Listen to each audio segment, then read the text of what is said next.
أعوذ بالله من الشيطان الرجيم بسم الله الرحمن الرحيم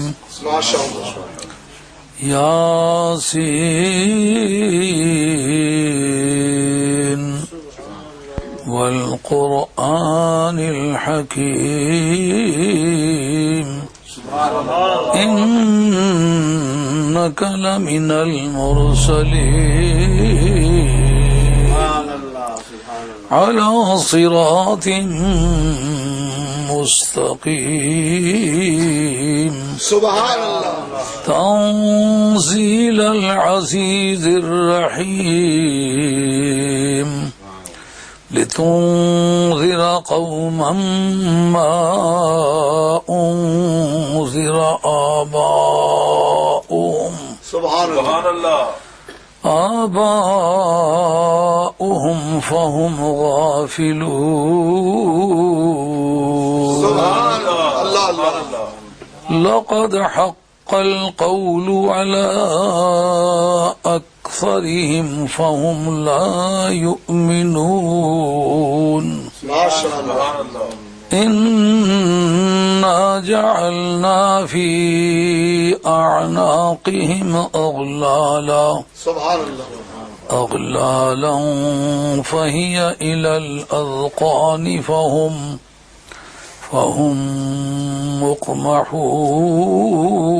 مقمحون سبحان الله وجعلنا من بين أيديهم سدا ومن خلفهم صدا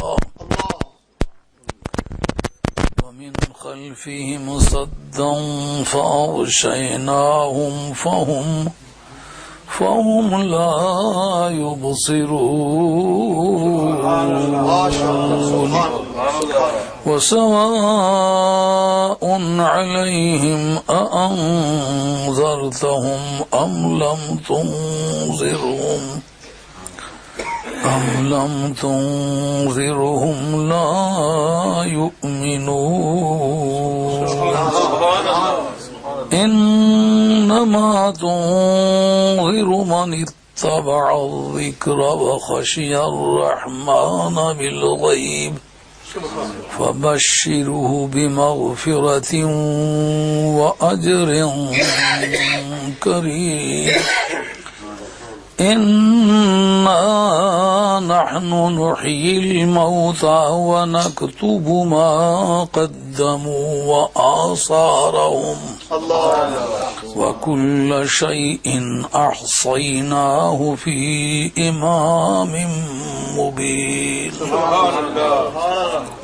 صدق الله مولانا العظيم وبلغنا رسوله النبي الكريم ونحن على ذلك من الشاهدين والشاكرين والحمد لله رب العالمين.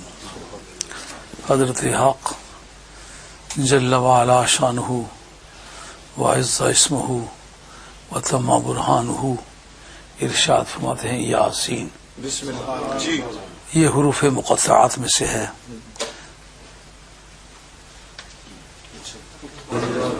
متعلق عرض کرتا ہوں انشاءاللہ تعالی. والقرآن الحکیم، اور حکمت والے قرآن کی قسم ہے. انک لمن المرسلین، یقیناً آپ بھیجے ہوں میں سے ہیں. علی صراط مستقیم، اور آپ سیدھے راستے پر ہیں. انک لمن المرسلین پر عطف ہونے کی وجہ سے اس کا معنی یہ انک علی صراط مستقیم، اچھا آپ سیدھے راستے پر ہیں. ماشاءاللہ تنزیل العزیز الرحیم، یہ تنزیل جو ہے اس کی نسب کی وجہ مصدریت ہے، یعنی مفعول مطلق ہے. یہ جو قرآن مجید ہے یہ اس غالب ہونے والے، غلبہ رکھنے والے، مہربان اور کریم کی طرف سے نازل کیا جانا ہے. اس کا منشا کیا ہے؟ لتنذر قوما، تاکہ آپ ایک ایسی قوم کو ڈرائیں کہ ما انذر آباؤہم، جن کے باپ داداؤں کو نہیں ڈرایا گیا، فہم غافلون، اس لیے وہ غافل ہو گئے ہوئے ہیں۔ لقد حق القول علی اکثرہم، ان کی اکثریت پر اللہ تبارک و تعالیٰ کے غضب کا قول متحقق ہو چکا ہوا ہے، طے ہو چکا ہوا ہے۔ فہم لا یؤمنون، اس لیے آپ بے چین نہ ہوں، وہ ایمان نہیں لائیں گے۔ توفیق خیر سلب کر لی گئی ہے۔ انا جعلنا فی اعناقہم اغلالا، ہم نے ان کی گردنوں میں طوق ڈال دیے ہیں۔ فہی الی الاذقان، وصف و طوق جو ہیں ان کی ٹھوڑیوں تک آ گئے ہوئے ہیں۔ فہم مقمحون، اس لیے ان کے منہ اوپر کی طرف اٹھائے گئے ہوئے ہیں۔ جب گھوڑے کو لگام کھینچ کے شاہ سوار اپنی طرف موڑ لیتا ہے، گھوڑا دیکھ تو سکتا ہے لیکن نیچے نہیں دیکھ سکتا، صحیح ہے۔ اس کا نام ہے مقمح، یعنی اب اس کو جکڑ لیا گیا ہے، بس انہیں جکڑ لیا گیا ہوا ہے۔ وجعلنا من بین ایدیہم سدا، ہم نے ان کے سامنے دیوار کھینچ دی ہے۔ ومن خلفہم سدا، ہم نے ان کے پیچھے بھی دیوار کھینچ دی ہے۔ فاغشیناہم، اور ہم نے ان کو ڈھانپ لیا ہے۔ فہم لا یبصرون، پس وہ دیکھ نہیں سکتے۔ وسواء علیہم اانذرتہم ام لم تنذرہم لا یؤمنون، ان کے لیے برابر ہے خواہ آپ ان کو ڈرائیں سبحان اللہ۔ یا نہ ڈرائیں، وہ ایمان نہیں لائیں گے۔ یعنی آپ کے لیے برابر نہیں، ان کے لیے ان کے برابر ہوگا۔ آپ کو ڈرانے کا ثواب ملے گا، لیکن ان کے لیے برابر ہے۔ ساز پہ موقوف نوا ہائے جگر سوز، واہ واہ واہ۔ ہے ساز پہ موقوف نوا ہائے جگر سوز، ڈھیلے ہوں اگر تار تو بیکار ہے مزراب۔ انما تنذر من اتبع الذکر، اے میرے محبوب آپ صرف اس کو ڈراتے ہیں کہ جو قرآن مجید کی پیروی کرے۔ جو 52 نام قرآن مجید کے قرآن مجید میں ذکر ہوئے ہیں ان میں سے ایک ذکر بھی ہے، اس جگہ وہی نام مراد ہے قرآن مجید۔ آپ صرف اس کو ڈراتے ہیں کہ جو قرآن مجید کی پیروی کرے۔ وخشی الرحمن بالغیب، اور رب کو بن دیکھے رب سے ڈرے۔ فبشرہ بمغفرۃ واجر کریم، آپ اس کو مغفرت کی اور بہت بڑے اجر کی خوشخبری سنا دیجئے۔ انا نحن نحیی الموتى، یقیناً ہم ہی مردوں کو زندہ کریں گے یا کرتے ہیں۔ وَنَكْتُبُ مَا قَدَّمُوا، اور لکھتے ہیں جو انہوں نے پہلے بھیجا ہے، یعنی جو اعمال کیے ہیں اور وہ پہلے پوسٹ ہو چکے ہوئے ہیں۔ وَآثَارَهُمْ، اور جو کچھ انہوں نے پیچھے چھوڑا ہے وہ بھی ہم لکھ رہے ہیں۔ اس پر بحث بعد میں آنے والی ہے، بسم اللہ۔ پیچھے چھوڑنے سے کیا مراد ہے اور پھر لکھنے سے اسی کی کیا مراد ہوگی۔ وَكُلَّ شَيْءٍ أَحْصَيْنَاهُ فِي إِمَامٍ مُبِينٍ، اور ہر ایک چیز کو ہم نے بیان کرنے والی کتاب میں جمع کر دیا ہوا ہے، شمار کر دیا ہوا ہے۔ اس سے مراد لوح محفوظ ہے۔ امام کل من یؤتم بہ، جس کی بھی پیروی کی جائے اس کا نام امام ہے، خواہ وہ کتاب ہو خواہ وہ شخص ہو۔ ٹھیک۔ اور ہم نے بیان کرنے والی رہنما کتاب کے اندر ان سب چیزوں کا شمار کر دیا ہوا ہے۔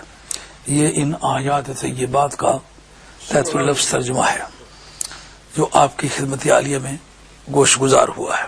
سبحان اللہ۔ اب جو سب سے پہلی بات فن تفسیر میں ہوتی ہے وجوہ الخطاب، جی کہ انداز تخاطب سے یہ فیصلہ کرنا ہوتا ہے اس کے مخاطب کون ہیں۔ اس کا نام مکی یا مدنی صورتوں کے نام سے نام ذکر کیا جاتا ہے، لیکن اصل میں وہ وجوہ الخطاب کا حصہ ہے۔ ماشاء اللہ۔ اچھا۔ یعنی جیسا کہ ایک استاد کہتا ہے سنو میرے شاگردو، ایک پیر کہتا ہے سنو میرے مریدو، ایک باپ کہتا ہے سنو میرے بچوں، اس سے اس کے دائرۂ گفتگو کا تعین ہو جاتا ہے کہ کن سے بات ہونے لگی ہے. اور یہ اصل میں وجوہ الخطاب جو ہے فن بلاغت کا جو موضوع ہے اس سے مراد ہے. قرآن مجید ابھی بلاغت کا نام لوگوں نے لیا ہی نہیں. ان دنوں بلاغت کے جو قواعد و ضوابط ہیں وہ قرآن مجید نے مرتب کر دیے ہوئے ہیں. ماشاء اللہ. کیونکہ بلاغت کا موضوع کیا ہے؟ حال مخاطب کو دیکھ کے کلام وارد کرنا جو اس کے حال کی ڈیمانڈ ہو. اب کفار مکہ جو ہیں ان کے حال کی ایک ڈیمانڈ تو یہ تھی کہ وہ خدا کو مانتے ہی نہیں تھے. ایک طبقہ ماننے میں اتنا سخی تھا کہ مانتے تھے 360 کو مان لیا تھا. اب اس جگہ توحید کی بحث چھڑے گی. توحید کا چیپٹر بسا اوقات جب چھڑتا ہے تو مراد وہ مکی وہ صورت یا وہ آیت مکی ہوتی ہے. کیونکہ مدینہ طیبہ میں خدا کا منکر بھی کوئی نہیں تھا اور خدا کے 3-4 ہونے کا مدعی بھی کوئی نہیں تھا. ہاں، بنی قینقاع، بنو نذیر اور بنو قریظہ یہ 3 قبیلے یہودی تھے. یہ ظاہر ہے وَكَانُوا مِن قَبْلُ يَسْتَفْتِحُونَ عَلَى الَّذِينَ كَفَرُوا فَلَمَّا جَاءَهُم مَّا عَرَفُوا كَفَرُوا بِهِ فَلَعْنَةُ اللَّهِ عَلَى الْكَافِرِينَ. سرکار کے تشریف لانے سے پہلے یہ اوس اور خزرج قبیلے سے جب ان کی جنگیں ہوتی تھیں تو یہ کہتے تھے ٹھہر جاؤ، وہ سرکار تاجدار کائنات آنے والے ہیں. مولا کریم اس جگہ علامہ السیوطی نے لکھا ہے ربنا افتح لنا علی آدائنا بنبیک المبعوث فی آخر الزمان. سبحان اللہ. یہ جلالین کی عبارت ہے. مولا کریم ہمارے دشمنوں پر ہمیں غلبہ عطا فرما اس نبی کے وسیلہ جلیلہ سے جس کو تو سب سے آخر میں مبعوث کرے گا. اس کا مطلب سرکار کے تشریف لانے سے پہلے ختم نبوت کا چیپٹر کلوز ہو چکا ہوا تھا. یہ بات واضح کر دی گئی تھی. رب نے کہا کہ جب وہ آ گیا، جب ماں کے بارے میں بحث چھڑے نا، ماں حروف معانی میں سے نا، حروف معانی میں من میں اس کی تعداد زیادہ ہے یا ماں میں تعداد زیادہ ہے. کہتے ہیں جو مضامین اور صفات بڑھتے جائیں تضمن بڑھتا جاتا ہے، افراد کم ہوتے جاتے ہیں. اچھا، من بڑھتا جاتا ہے، افراد. جیسے کہیں مرد تو مرد عام مومن ساتھ لگا دیں، اس کا ایمان کی صفت بڑھا، اس کا نام ہے تضمن کا بڑھنا. اب افراد کم ہو جائیں گے، سارے ایماندار تو نہیں ہیں. واہ واہ، بہت اچھے، خوب سمجھا، ماشاء اللہ. اور اگر کہہ دیں مرد مومن ولی تو اب ولی کی صفت اس میں بڑھائی، تضمن بڑا ہے، افراد کم ہو گئے. افراد کم ہوئے. سارے مومنوں کا شمار اولیاء اللہ کے زمرے میں جو عرفن اور جو حقیقت عرفیہ ہے اس کے مطابق ان پر اطلاق اولیاء اللہ کا نہیں آتا. مرد مومن ولی صحابی، اب تضمن پڑے گا، افراد اور کم ہو جائیں گے. اس مناسبت سے آپ کو یہ دیکھنا ہوگا کہ جس وقت کفار مکہ سے بات چھڑی تو اس وقت کافر اور مکے کا رہنے والا تضمن بڑا ہے، افراد کم ہو گئے، یعنی باقیوں کو بیچ میں سے نکالا ہے. فن بلاغت کا موضوع جو ہے اس کا تعین کر دیتا ہے. تضمن کا جب وہ فیصلہ کرتا ہے تو افراد متعین ہو جاتے ہیں. تو جس وقت قیامت کی بحث چھڑے تو اس کا مطلب ہے کہ مدنی لوگ اس کے مخاطب نہیں ہیں، کیونکہ مدینہ طیبہ میں اگر کوئی قیامت کا منکر ہوتا اس کا حال مخاطب تقاضا کرتا قیامت ثابت کریں، بجائے کیونکہ اس میں یہ حال پایا نہیں جاتا. تو بلاغت سے گری ہوئی بات ہے ان سے وہ بات کرنا جن کی ضرورت ہی نہیں ہے. سبحان اللہ. ہے بات سمجھے؟ اب جب قیامت کی بحث چھڑے، قیامت کا حساب جو کیوں نہیں مانتے ہو، قیامت یوں ثابت ہے، تو پھر اس کا مطلب یہ ہے کہ جو وجوہ الخطاب میں مکہ مخاطب ہے. یہ صورت جو اس کو پڑھیں آپ تو اس کے 3 بنیادی مشہور مضامین ہیں: توحید باری تعالی، قیامت اور رسالت. اچھا، 3. یعنی اللہ کا ہونا اور ایک ہونا. جو نہیں مانتے تھے اللہ کو ان کے لیے ہونا ان کے حال کے مطابق ہو گیا. جو ایک سے زیادہ کو مانتے تھے اس کے لیے توحید، ایک اللہ کا باور کرانا، دونوں کے مقتضائے حال کے مطابق کلام وارد ہو رہا ہے. اور یہ کہ قیامت نہیں آئے گی، کوئی قیامت کا تصور بے بنیاد ہے. جب قیامت کی بحث چھڑی تو معلوم ہوا ان کا جو حال مخاطب ہے وہ تقاضا کرتا ہے کہ ان کو قیامت کی باور کرائی جائے. جی جی پھر وہ کسی رسول کے آنے کے منتظر نہیں تھے، مدینے والے رسول کے آنے کے منتظر تھے. جی اوس اور خزرج سے جنگیں ہوتی تو یہ یہودی قبیلے کہتے ہماری کتابوں میں جس نبی کا ذکر ہے نا، جب وہ آئے گا تو ہم اس کے جھنڈے کے نیچے ہو جائیں گے. یا وہ بات یہ عرض کرنے لگا تھا من میں بھی عمومیت ہے، ماں میں بھی عمومیت ہے، ٹھیک. لیکن یہاں کا فلما جاءہم ماں، اس ماں کا مدلول سرکار کی ذات ہے. سبحان اللہ. فلما جاءہم ماں عرفو، جس کو انہوں نے پہچان لیا. اب ماں کا اطلاق غیر ذوی القول پر بھی آتا ہے، ذوی القول پر بھی آتا ہے نا، جی جی مطلب دائرہ وسیع ہو گیا. صحیح. تو وسیع دائرے میں اصل نام نہ لینا یہ اصولیوں کا قاعدہ ہے.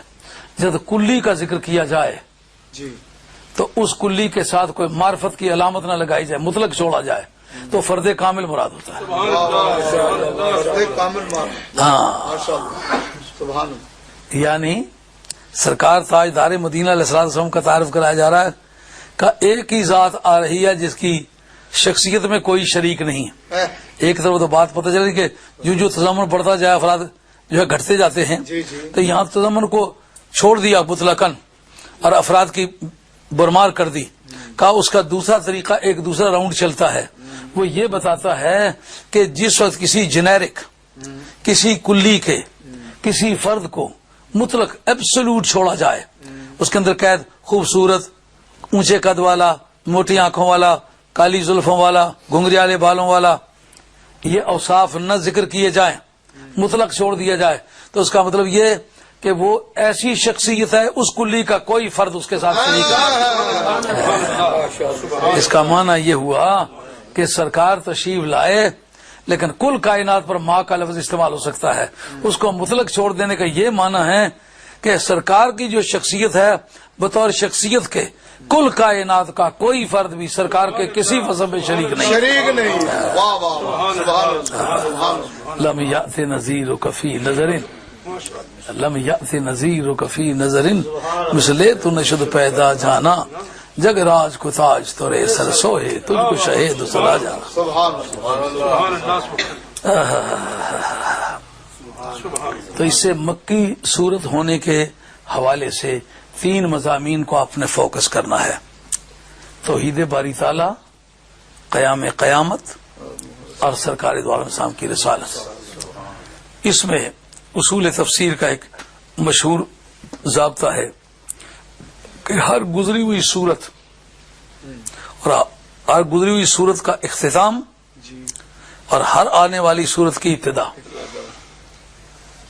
ان دونوں کا آپس میں کوئی علاقہ ہونا چاہیے، کوئی تعلق ہونا چاہیے. اگر گزری ہوئی صورت کے ساتھ، گزری ہوئی صورت کے خاتمے کے ساتھ نئی صورت کے آغاز کا کوئی اگر تعلق نہیں ہوگا تو اس بے ربطی کی ذمہ داری کس پر ہوگی؟ بات ہو اور بے ربط ہو. اب دیکھیں اوپر اللہ تبارک تعالیٰ نے یہ بات سورہ فاطر کے آخری حصے میں کہی ہے کہ اللہ کریم فرماتے ہیں وَلَوْ يُؤَاخِذُ اللَّهُ النَّاسَ بِمَا كَسَبُوا مَا تَرَكَ عَلَى ظَهْرِهَا مِنْ دَابَّةٍ وَلَكِنْ يُؤَخِّرُهُمْ إِلَى أَجَلٍ مُّسَمًّى. قیامت کا صور ملتا ہے نا؟ صحیح ہے. ہاں، جس اناٹومی فزیالوجی جانتا ہو نا آدمی، تو جس بیمار کے جوڑ پہ ہاتھ رکھے نا اس بیمار کو خود پتہ نہیں کہ میرے جوڑ کی کیا شکل ہے، لیکن جو اناٹومی فزیالوجی جاننے والا ہے، تشریح الاعضاء اور منافع الاعضاء، جب وہ پکڑ کے دبائے گا کہ اسی کے اس نام کا پٹھا ہوتا ہے، وہ اس طرح ورک کرتا ہے، اس طرح کی چبنی ہڈی ہوتی ہے، اس کا سر دوسری ہڈی سے یوں جڑا ہوا ہوتا ہے. جب وہ اس طرح کرتا ہے نا تو مریض کو پتہ چلنے لگتا ہے یہ تو پورا کارخانہ ہے. تو جس وقت آنے والی صورت کی ابتدا اور گزری ہوئی صورت کے انتہا کہ باہم اس کی اناٹومی فزیالوجی، اس کے جوڑ ذکر کیے جائیں تو پھر پتہ چلتا ہے کہ یہ جاتے جاتے قرآن مجید جمع نہیں ہوا. بہت سارے ضابطوں کو مد نظر رکھ کر کے جوڑنے والوں نے. اس میں قیامت کا تصور آ گیا کہ نہیں آ گیا؟ فَإِذَا جَاءَ أَجَلُهُمْ، جب ان کا وقت آ گیا، فَإِنَّ اللَّهَ كَانَ بِعِبَادِهِ بَصِيرًا، اللہ اپنے بندوں کو خوب جانتا ہے۔ قیامت کا تصور ملتا ہے نا گزری ہوئی صورت کے اختتام پر۔ اب اگلی صورت کا ذکر کرتے وقت اس بات کو موضوع گفتگو بنا لینا کہ جو پچھلی صورت میں چھوڑا ہے، معلوم ہوا کہ یہ وہ بنیاد ہے کہ جس بنیاد پر اعلی حضرت نے کہا میں نثار تیرے کلام پر۔ ایک مرتبہ علماء کرام کی ضیافت طبع کے لیے انتہائی ادب سے یہ بات عرض کروں گا، اعلی حضرت نے کلام باری تعالیٰ کا نام نہیں لیا، ٹھیک ہے، یہ کیوں کہا میں نثار تیرے؟ تیرے کلام سوال ہے بھائی، کمال، واہ ماشاء اللہ، یہ بات سمجھ گیا کہ نہیں؟ بہت خوب۔ حضرت امام جلال السیوطی رحمۃ اللہ علیہ نے ایک کتاب لکھی ہے جس کا نام ہے ترتیب سور، ٹھیک، صورتوں کی ترتیب۔ اس میں لکھا ہے کہ آیتوں کی ترتیب تو سرکار نے دی ہے، جی، آیت نمبر اتنا، آیت نمبر اتنا، آیت نمبر اتنا، فلاں آیت کے پیچھے لگاؤ، فلاں آیت کے پیچھے لگاؤ۔ اور امام بقائی نے جی، 32 جلدوں کی ایک کتاب لکھی ہے الاستذکار، اس کے اندر یہی موضوع ہے، پورے قرآن مجید اچھا، صورتوں اور آیتوں کے باہمی ربط پر گفتگو ہے۔ سبحان اللہ، سب سے پہلے اس پر کام امام رازی نے کیا ہے، اچھا، لیکن انہوں نے آیتوں کی ترتیب پر کلام کیا ہے، صورتوں کی ترتیب پر کلام نہیں کیا۔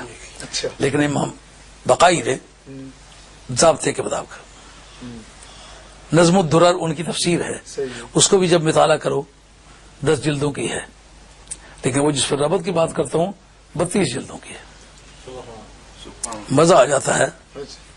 اب آیتوں کی ترتیب کس نے دی ہے؟ سرکار نے۔ جی،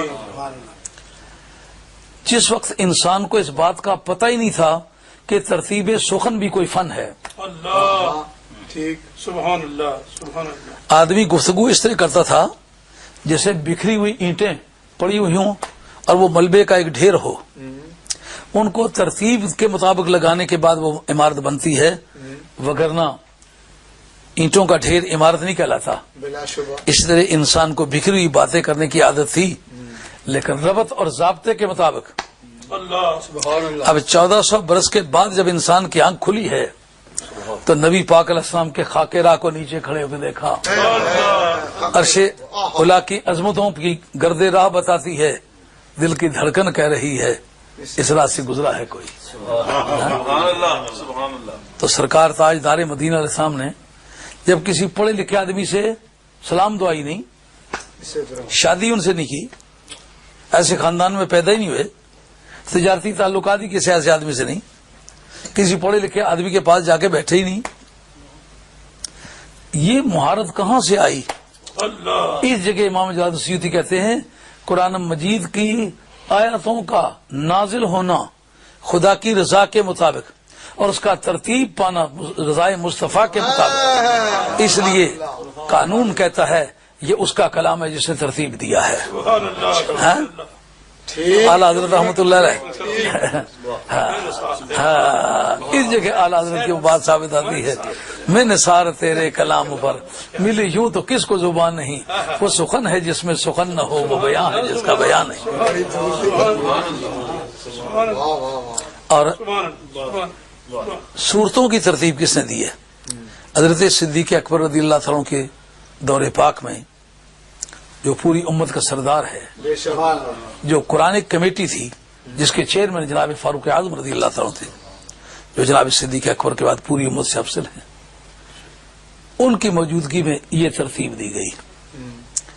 اب جناب اگر صرف آیتوں کی ترتیب پر بات ختم ہو جاتی تو بات اور تھی، صحیح ہے، صورتیں بھی آج موضوع گفتگو ہیں۔ بلا شبہ، علامہ بدر الدین زرکشی نے البرہان فی علوم القرآن میں یہ چیپٹر انہوں نے پہلی مرتبہ چھیڑا ہے کہ کسی صورت کی ابتدا کا گزری ہوئی صورت کے انتہا کے ساتھ تعلق ہونا چاہیے، تو اس کی کتابی حیثیت محفوظ بنتی ہے۔ وہ ہمارے اساتذہ کامرے والے استاد مولانا محمد حسین صاحب رحمۃ اللہ علیہ اور موڑے قدرتی والے استاد مولانا عابد حسین صاحب رحمۃ اللہ علیہ اور پنجائن والے استاد حضرت قاضی ثناء اللہ صاحب رحمۃ اللہ تعالی علیہ، یہ لوگ ناوے کے امام تھے، اچھا، ان کے برابر کا ہم نے ناوی عرب و عجم میں کہیں نہیں دیکھا۔ اگر ہم نے مصری اساتذہ نہ دیکھے ہوتے، شامی اساتذہ نہ دیکھے ہوتے، مدنی مکی اساتذہ نہ دیکھے ہوتے، ہمیں غلط فہمی ہوتی. ٹھیک. لیکن جب کسی سے پیچا پڑا نا، جہاں پکڑ لیا اس کو مجبور ہو کے بیٹھنا پڑا. اور باتیں وہ تھیں جو ہم نے ان اساتذہ سے سیکھی ہوئی تھی. سبحان اللہ. آج بھی کافی سارے مفسرین کی جو ترکیب ناوی دیکھتے ہیں، ہمیں اعتراض ہوتا ہے اس پر، اور کو کتابی تحقیق کی روشنی میں جب مطالعہ کرتے ہیں تو ہماری رائے ٹھیک نکلتی ہے. ماشاء اللہ ماشاء اللہ. میں چند مقامات جب آپ تشریف لائیں گے آپ کو بتلاؤں گا. یہ فلاں فلاں بزرگ ہیں اور غیر ملکی تعلیم یافتہ ہیں، عربی زبان پر بے پناہ قدرت ہے، مگر قواعد ہیں. اللہ. یہاں گلیوں میں چلنے پھرنے سے جو انگریزی ملتی ہے نا، وہ علم و ادب کی زبان نہیں کہلاتی، وہ بول چال کی زبان کہلاتی ہے. بول چال کی زبان اور سٹیج کی زبان میں بڑا فرق ہوتا ہے، اور قلب کی زبان اور عدالت کی زبان میں فرق ہوتا ہے. پھر آگے میں نے وہ مقامات نوٹ کیے ہوئے ہیں، آپ کو بتلاؤں گا. قواعد بھی ساتھ پیش کروں کہ یہ ہے کتاب. وہ اساتذہ کیا کرتے تھے؟ وہ بسم اللہ شریف سے قرآن مجید کا ایک جملہ شروع کرتے تھے، والناس تک ایک جملہ اس کو بنا کے دکھا دیتے کہ یہ ایک جملہ ہے. سبحان اللہ. سبحان اللہ. قواعد عربیہ میں یہ ایک جملہ ہے. اس وقت پتہ چلتا ہے کہ یار قواعد تو اب وضع ہوئے ہیں، تو یہ جس نے پہلے ان قواعد کو استعمال کر لیا ہوا ہے، معلومہ کائنات اس کے گرد راہ کو چومتی پیچھے پیچھے چل رہی ہے، وہ آگے آگے جا رہا ہے.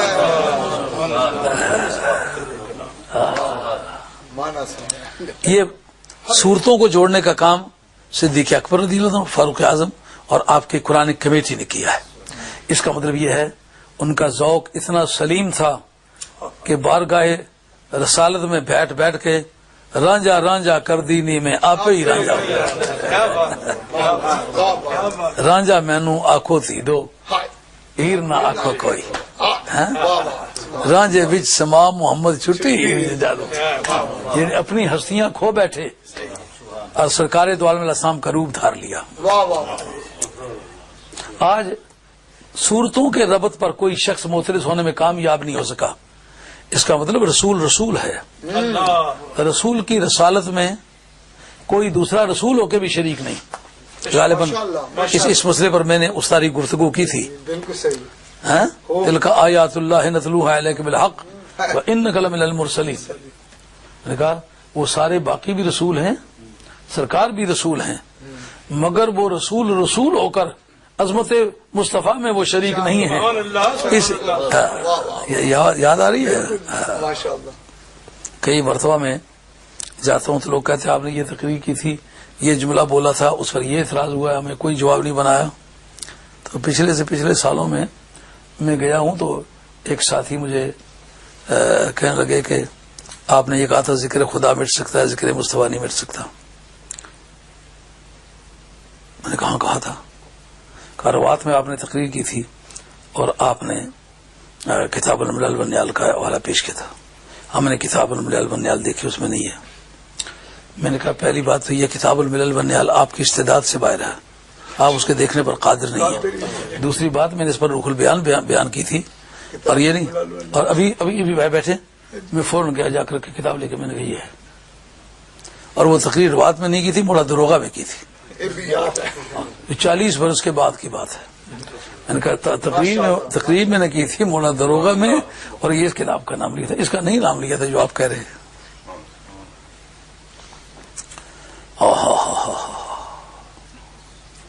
اس لیے یہ بات آپ کے ذہن میں دوبارہ اس لیے لایا ہوں کہ آپ یاد رکھیں کہ رسول ہو کر یہ کہنے کی پوزیشن میں نہ ہوں کہ میں مثل مصطفیٰ ہوں.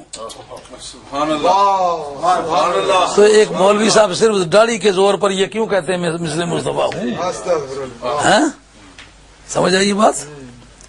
اب نبی پاک علیہ الصلوۃ والسلام کے جو غلام ہیں سرکار کے رنگ میں ایسے رنگے گئے کہ اب ان کی ادائیں سرکار کی اداؤں میں ایسی کھو گئیں کہ اب تمیز کرنا مشکل ہے. آج تک کوئی پھر ایسا بندہ نہیں پیدا ہو سکا جس نے یہ کہا ہو صورتوں کی جو ترتیب ہے اس میں یہ غلطی ہے. حالانکہ یہ تو سرکار کی ترتیب نہیں ہے، یہ تو صحابہ کبار کی ترتیب ہے.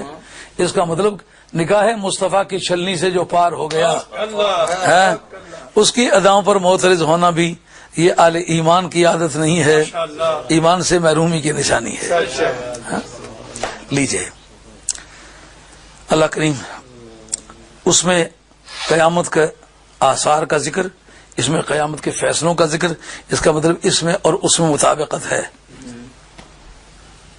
اور وہ صورت بھی مکی ہے، یہ صورت بھی مکی ہے، اس کا اس سے وہی معنی جوڑ ہونا کہ نزول کے اعتبار سے بھی وہ مکی ہے، یہ بھی مکی ہے، اور بیان کے اعتبار سے جس پر اس کا بیان ختم ہوتا ہے دوسری کے بیان کی ابتدا اس سے ہوتی ہے، تو اب مناسبت اسی بات کا نام ہے۔ ماشاء اللہ آگے کہا یاسین۔ یاسین کے ایک معنی ہے زبان حبشہ میں خوبصورت انسان، سبحان اللہ اچھا مانا ہے۔ اگر یہ ہو تو پھر یہ لغت حبشہ کے مطابق ہوگی، اور لغات بنی طے کے مطابق یاسین کے معنی ہوتے ہیں انسان کامل۔ ماشاء اللہ سبحان اللہ سید عبد الکریم جھیلی رحمۃ اللہ علیہ نے انسان کامل کے نام سے کتاب لکھی ہے، پڑھے تو مزہ ہی آ جاتا ہے، جی صحیح بات انسان کامل، لیکن پڑھنا بھی ماں کے لالوں کا کام ہے، جاتے جاتے آدمی نہیں، معمولی آدمی نہیں ہے، صحیح انسان کامل۔ یہ اگر انسان کامل اس کے معنی کیے جائیں تو لغت بنی طے ہوگی، اور صحیح بات یہ ہے کہ حروف مقطعات میں سے اس کے معنی کو اللہ کے سپرد کرنا چاہیے۔ سبحان ایک بات ہم واعظین سے سنتے چلے آئے ہیں، محققین کی تحریر میں نہیں دیکھی، کہ اس سے مراد نبی پاک علیہ السلام کے دندان مبارک ہے، یعنی سرکار دو عالم علیہ السلام کے دندان مبارک میں متوازن اور موزوں قسم کا فاصلہ تھا، اس لیے استعارتاً کہ اے یاسین کے دندان والے، یہ کہنا سے اگر یہ معنی کہیں پائے جائیں اس میں عیب کوئی نہیں، مگر محققین کی تحریر میں یہ دیکھنے میں نہیں آئے، ممکن ہے میری اطلاع میں نہ ہو۔ اللہ کریم کہتے ہیں اور قرآن کی قسم ہے جو بڑی حکمتوں والا قرآن ہے، مطلقاً قرآن مجید کی قسم فرما لی جاتی تو کیا بذائقہ تھا، حکمتوں والا کیوں کہا ہے؟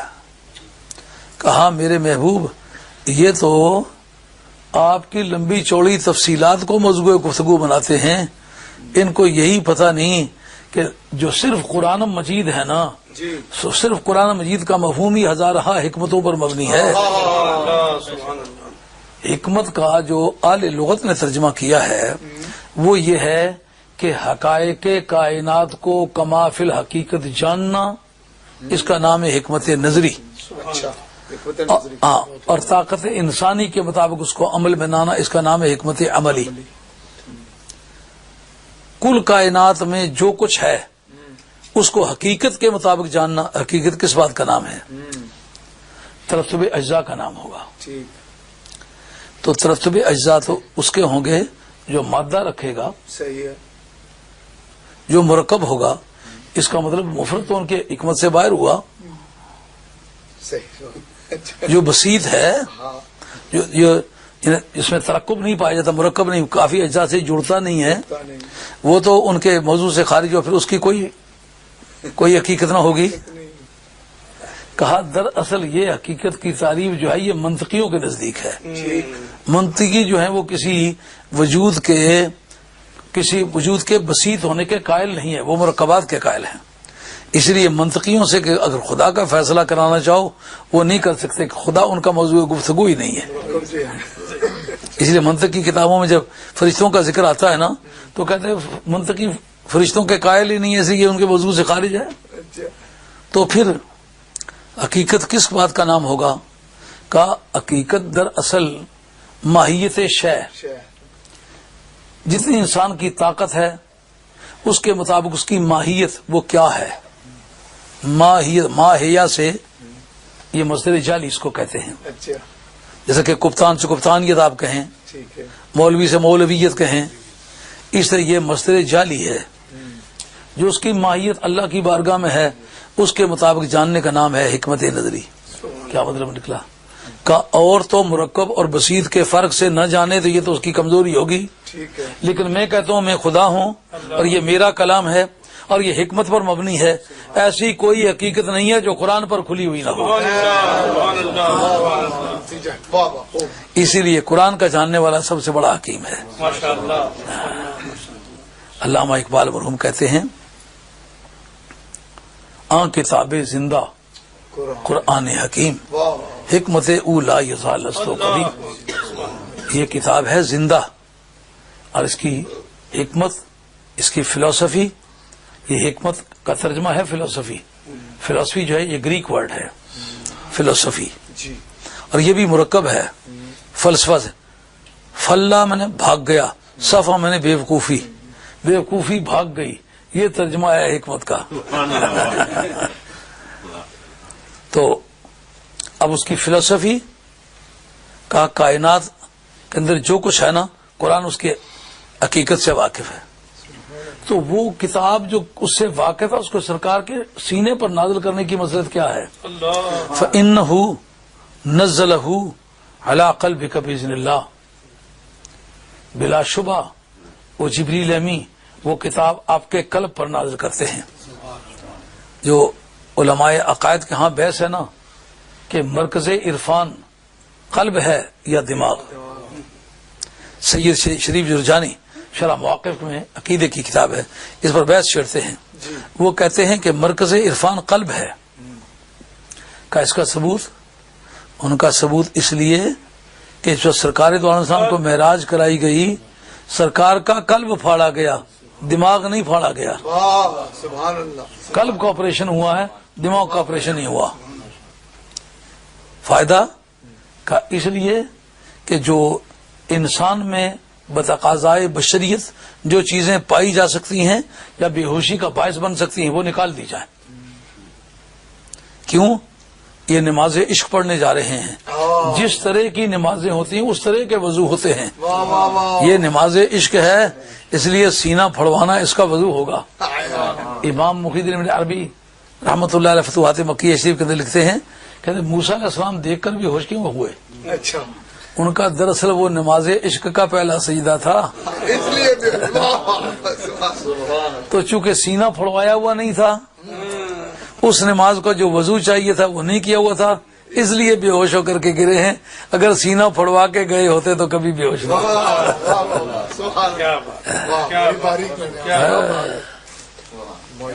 آگے چل کر ایک اور موڑ پر امام محی الدین ابن عربی کہتے ہیں دراصل اس میں ایک سبب تو وہ تھا جو پہلے ذکر کر آیا ہوں. دوسرا سبب اس کا یہ تھا کہ اللہ کی بارگاہ سے لا ورب العرش جس کو جو ملا ان سے ملا، اور بٹتی ہے کونین میں نعمت رسول اللہ کی. ادھر سے جو کچھ آئے وایا مدینے والی سرکار آئے تو منزل پر پہنچ سکتا ہے، نہیں تو نہ منزل نہ پہنچنا. کا موسیٰ علیہ السلام نے دیکھنے کا مطالبہ تو کیا، پر وادی طور میں کھڑے ہو کے کیا. اگر کوچہ مدینہ میں کھڑے ہو کے یہ سوال کرتے تو کبھی رد نہ ہوتا.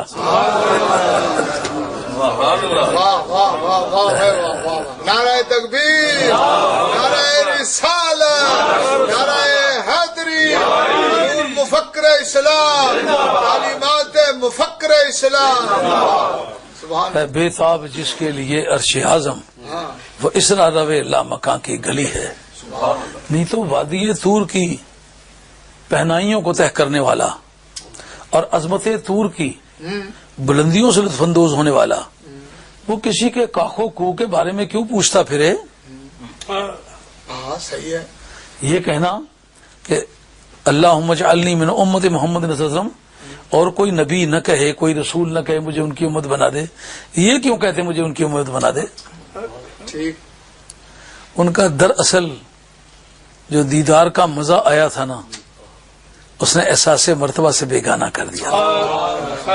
واہ واہ واہ اللہ.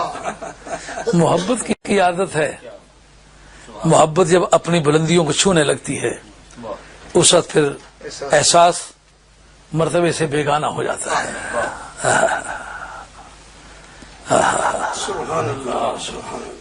بے تاب جس کے لیے عرش اعظم، وہ اسرا روے لا مکان کی گلی ہے. حسن میاں بریلوی فرماتے ہیں جنت بھی لینے آئے تو چھوڑے نہ یہ گلی، جنت بھی لینے آئے تو چھوڑے نہ یہ گلی. منہ پھیر لیں گے ہم تیری دیوار کی.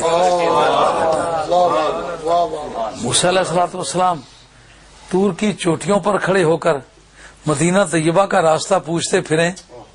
وہ جو محبت کا ذوق آیا تھا نا، اس نے اس سے بیگانہ کر دیا کہ میں کتنے بڑے مرتبے والا ہوں. اے ہم نشیں وہ کوچہ یہ عشق حجاز ہے، سبحان اللہ. محمود جس گلی میں غلام ایاز ہے. بتاؤ کبھی صدیق اکبر نے بھی یہ کہا مولا کریم اپنا آپ دکھا؟ کبھی نہیں کہا نا. ابھی نہیں کہا. صحیح ہے. موسیٰ علیہ السلام نے کہا ہے، ان کے ساتھیوں نے بھی کہا ہے لن نؤمن لک حتی نر اللہ جہرۃ، ہم جب تک خدا کو نہ دیکھ لیں گے مانیں گے نہیں. اس پر بھی بڑی دلچسپ گفتگو ہے کہ جنہوں نے یہ کہا تھا جب تک دیکھ نہ لیں تجھ پر ایمان نہیں لائیں گے، ان کو مسلمان سمجھنا چاہیے. کیا سمجھنا چاہیے؟ کیونکہ شرط ان کی یہ تھی جب تک دیکھ نہ لیں تجھ پر ایمان نہیں لائیں گے. تو دیکھا تو بھی تھا نہیں. صحیح ہے. شرط یہ تھی دیکھنا، جزا تھی یہ تھی ایمان لانا. اس کا مطلب نہ دیکھا نہ ایمان لائے. بہت اچھا. اس قصے کو فی الحال اس سے رہنے دیتے ہیں، آگے چلتے ہیں. لیکن حضرت موسیٰ کلیم اللہ علیہ الصلوۃ والسلام کی ذات بابرکات نے مانگا کہ مجھے اپنا آپ دکھا. آپ کے ساتھیوں نے کہا خدا سے باتیں کر کے آئے تو ہمیں ٹالتا ہے، ہمیں کیوں نہیں دکھاتا؟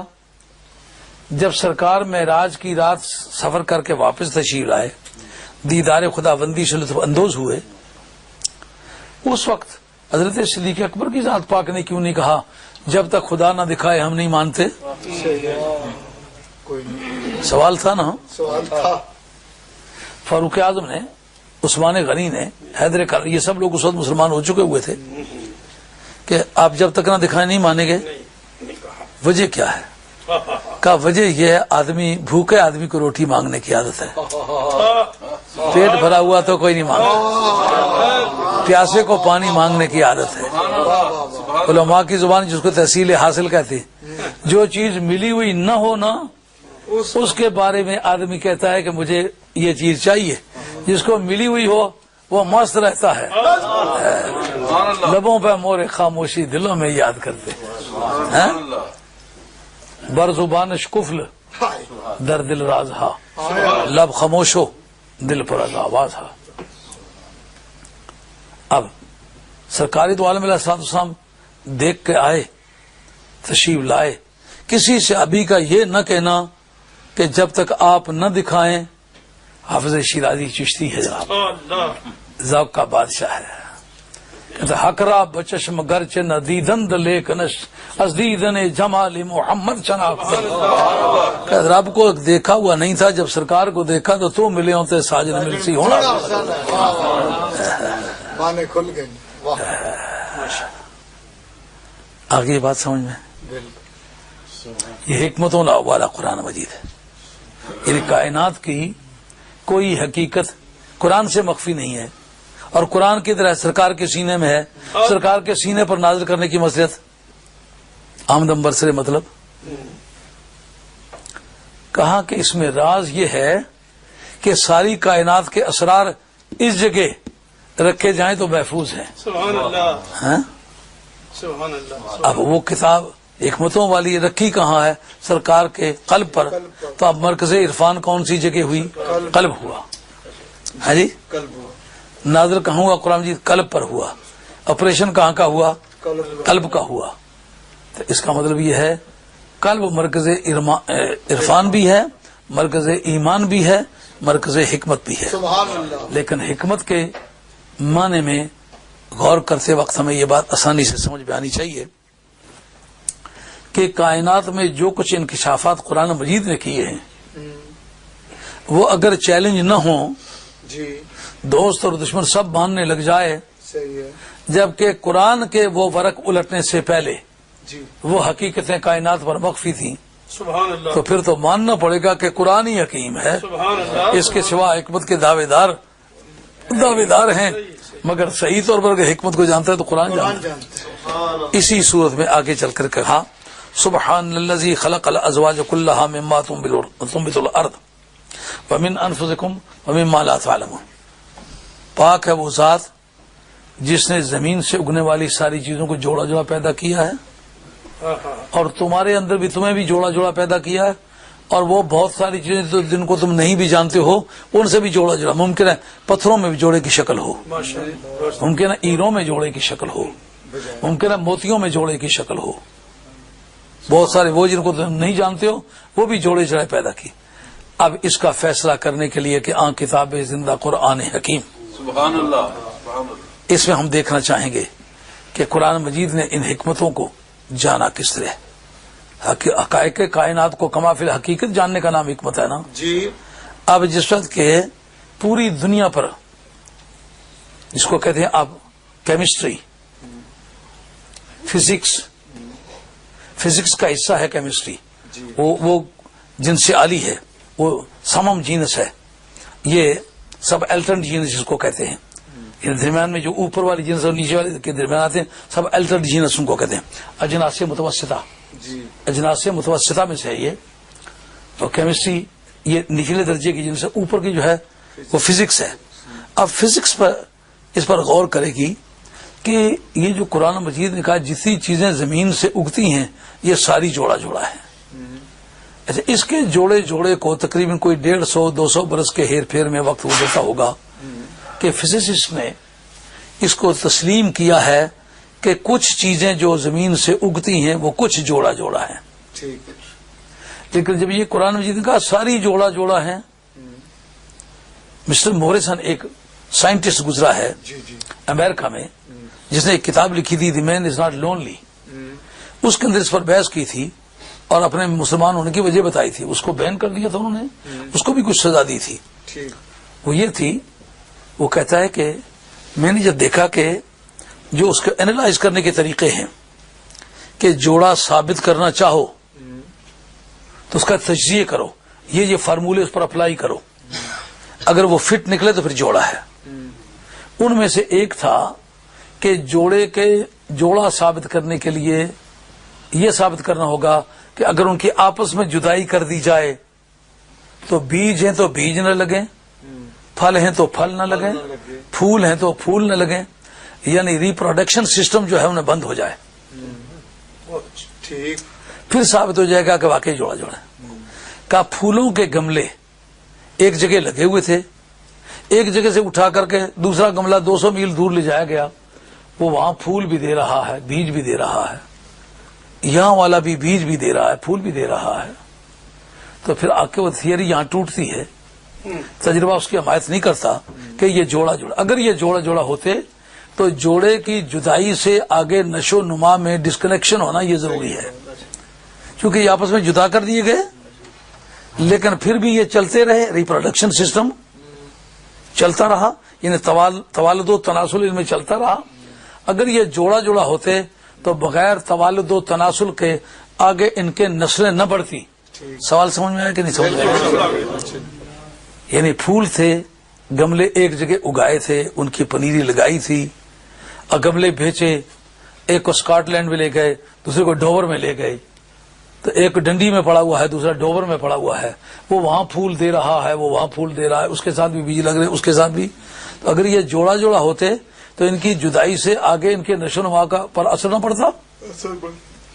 کہتے ہیں جو ہی میں سویا ہوں یہ سوچ کے تو کیا دیکھتا ہوں کہ سرکار دو عالم السلام سے ملاقات, ایک لمبی لمبی زلفوں والا بڑے خوبصورت قد کاٹ کا انسان ہے. ایسا خوبصورت انسان میں نے کبھی پہلے دیکھا نہیں. پتہ نہیں وہ کس طرح کی مخلوق ہے, اس کا میٹیریل کیسا ہے, اس کی ہر ادا سہانی ہے, ہر عضو بدن جو ہے وہ دلچسپ ہے. اور اگر کوئی دنیا میں مثال ہوتی, تیرا قد تو نادر دار ہے, کوئی مثل ہو تو مثال دے, نہیں گل کے پودوں میں ڈالیاں کہ چمن میں سرے چمانے. ان کی اس دل ربا حیات کو دیکھ کے میں دل سا پکڑ کے بیٹھ گیا, لیکن رہا نہ جا سکا. پوچھا ہو آر یو, آپ کون ہیں؟ نے کہا آئی ایم محمد. تو میری آنکھیں کھل گئیں. اس نے پوچھا where did you come from? کہاں سے آئے ہیں؟ I came from Medina Taiba. What brings you here? کیسے تشریف لائے ہو؟ I came here to solve your problem. تمہاری مشکل کو حل کرنے کے لیے میں آیا ہوں. اس وقت مجھے مشکل بھی یاد آ گئی, حل کا تلاش کرنے کے لیے متوجہ بھی ہو گیا. میں عرض کرتا ہوں کیا اس کا حل ہے؟ انہوں نے کہا تمہارا یہ خیال ہے نا کہ یہ ساری جوڑا جوڑا نہیں ہے. کیوں؟ کہ ان کے ساتھ, ان پودوں کے ساتھ بیج بھی لگتے ہیں, پھول بھی لگتے ہیں. اگر یہ جوڑا جوڑا ہوتے تو ان کی جدائی سے ان کے نشو و نما پر اثر پڑنا چاہیے تھا. یہ سمجھنا چاہتے ہو؟ اب میں تمہیں کہوں گا جو گملے تمہارے پاس ہیں نا ان پر جالیاں لگا دو. جو بھنورے آ کر پھولوں پہ بیٹھتے ہیں نا ان کو پکڑ کے لیبارٹری جا کے ٹیسٹ کرو. سبحان اللہ سبحان اللہ. کہتے میں نے ان پہ گملوں میں جالیاں تان دی اور بھنورے پکڑ کے میں لیبارٹری میں لے گیا دن کے وقت. اب اکھڑے اکھڑے دل سے میں یہ کام تو کر رہا ہوں لیکن بے چین ہے دل اس کے دیکھنے کو. وہ دکھا کے رخ جو چل دیے تو دل ان کے ساتھ رواں ہوا. نہ وہ دل رہا نہ وہ دل ربا رہی زندگی سو وبال ہے. رات پئی ایک محول آیا کالیاں زلفاں والا, دو کڑیاں وہ آ کے بیٹھا کر کے نور اجالا. کہتے جب میں نے ان بھونوں کو پکڑ کے دیکھا تو دیکھا ان کے پاؤں کے ساتھ پولن لگی ہوئی ہے, کھردرے سے ان کے پاؤں ہیں. تو اندازہ یہ ہوا کہ یہ نر پھولوں کا پاؤڈر اٹھا کے مادہ پھولوں پر چھوڑتے ہیں اور مادہ پھولوں کا پاؤڈر اٹھا کے نر پھولوں پر چھوڑتے ہیں. اس طریقے سے ان میں توالد و تناسل کا سلسلہ چل رہا ہے. لیکن جو جالیاں ہیں وہ لگائیں, ان کا یہ فائدہ ہوا کہ بھنورے ان پر آئندہ بیٹھ نہ سکے. اور جالیاں اتنی باریک تھیں کہ اس سے پولن ہوا کے ذریعے سے بھی گزرنا مشکل تھا. اب دیکھتا ہوں کہ پانی ان کو دے رہا ہوں, پودے خشک بھی ہو گئے, پھول بھی نہ لگے, بیج بھی نہ لگے. اس کے بعد پھر میں اس انتظار میں ہوں کہ اگر اس سے ملاقات ہو جائے, اگر وہ مہمان دوبارہ کبھی میرا مجھے میزبانی کا چانس دے, اسے درد دل کی باتیں کروں. کہتے اسی دن دیکھا سرکار تشریف.